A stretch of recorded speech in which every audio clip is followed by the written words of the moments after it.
ghetto in Johannesburg with some anti-migrant protesters for undocumented migrants to leave South Africa.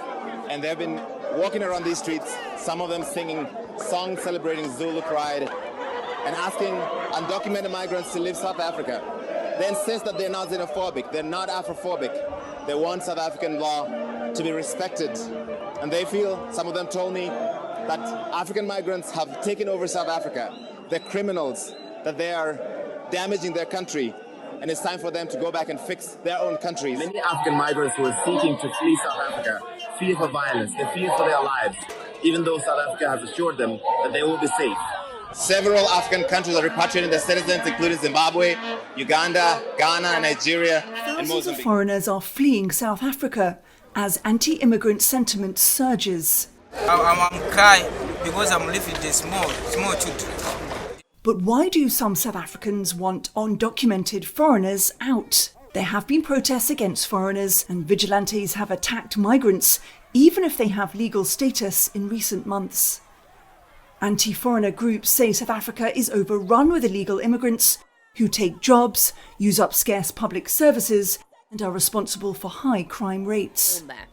Protest groups have sprung up around the country, forcing hundreds from their homes. And some have even been killed. Citizen-led groups have issued a public warning demanding that all undocumented migrants leave South Africa by the 30th of June. We are here to fight against the foreign nationals that are taking advantage of our economical freedom. We are being labelled as xenophobic, and that is not a point. We are emphasising fighting our constitutional right in terms of our freedom of expression. The government says 40,000 undocumented migrants have been arrested this year for breaching its Immigration Act. And deportations have gone up by nearly 300% over the last 5 years. Ghana, Mozambique, Nigeria and Zimbabwe have also been organising returns by air or bus over the last few weeks for about 3,500 migrants who've agreed to leave so far. But many protesters say this doesn't go far enough. Figures show South Africa is home to more than 3 million foreigners, which represents just 5% of the population, and most of them come from neighbouring countries in southern Africa. But those statistics don't record the many more migrants believed to be in the country without papers, a sticking point for the protesters who claim the real number is much higher. Xenophobic violence, which means showing extreme dislike or fear of people from foreign countries, has broken out in South Africa before, in 2015, 2016 and 2019. Back in 2008, 62 people, including 21 South Africans, were killed in riots that forced thousands from their homes. March, protest together, and in some cases intimidate, assault, attack foreigners, foreign-owned shops. We've seen the looting of foreign-owned shops. And basically the main demand is that undocumented foreigners, undocumented immigrants, leave the country. And primarily the targets of these marches are immigrants from other African countries, leading to people being forced from their homes, either chased away physically or fleeing their homes because they've heard of anti-immigrant sentiment within the community. And in some cases, we've even seen people being killed. At least 2 Mozambicans were killed in Mossel Bay, which is a rural coastal town, just a few weeks ago. Yo, it's Big Ant, the spokesman, man. We back. Another edition of Urban Politicians TV, UPTV. Make sure you stay on your pivot at all times, man. Had to come tap in, and I had a link in the description where you can watch the clips at the beginning in full from Channel 4 News in South Africa. Also Sky News, and then also CNN, as they had somebody over there reporting in real time as things was going on. And I'm gonna get into this write-up in just a second as I seen this hitting the timeline, because I was unaware that this was even a thing over there in South Africa, having issues with illegal migrants from other countries coming over there, but it caught my timeline when the deadline was coming of June 30th that was created and made by different groups over there where they said, hey, illegal migrants who not from South Africa, who are here, y'all got to this date to get up out of here, or it can get violent and it can get deadly. And it's other news crews, and they got different documentaries going on that's following different people's stories over there. As I seen this breaking, and hasn't been getting a lot of coverage over here. And I said, wow, this is something that need to be seen. As I told people why this was going on over here, I said already, y'all can feel how y'all want to feel about it, but the facts are the facts. This is not just an American thing over here with black people, because people was calling us out saying we need to do this, we need to do that. And I say, hey, man, the choice is yours. But this ain't just something that goes on over here. Now, in Africa, a lot of Africans, they don't consider themselves black. They'll tell you, I'm not black, I'm from this country, which is whatever. That's their choice. But over here, they would call this black on black crime. But then it's crazy because I see it over there now. They calling it racism. They calling it hate. They saying the xenophobia stuff. But like I told people before, dog, when it comes to these labels, these titles, these stereotypes, what people need to know, dog, this is not just black people in America. When it comes to this stuff, what happens is lack of resources, lack of things that people need and use to survive.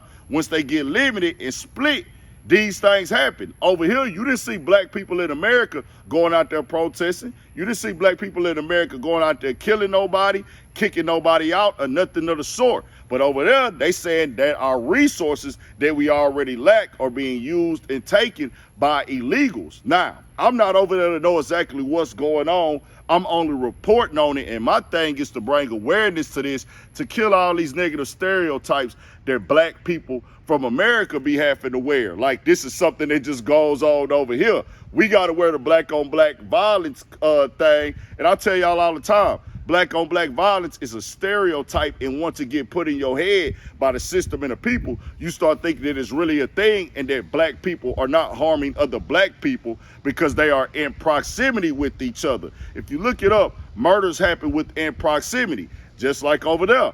They are into it with the people that they are next to and in proximity with. So when you break it all the way down, this is what it's about. Poverty, lack of resources. So that's the thing I want to educate, but I didn't know that this was going on. I didn't even know the things that happened in the past with these countries over there, not getting along, not seeing eye to eye, and things of that nature. And the write-up says, this is one story, leave by June 30th. Protesters have told undocumented migrants some of those fleeing will leave their children behind.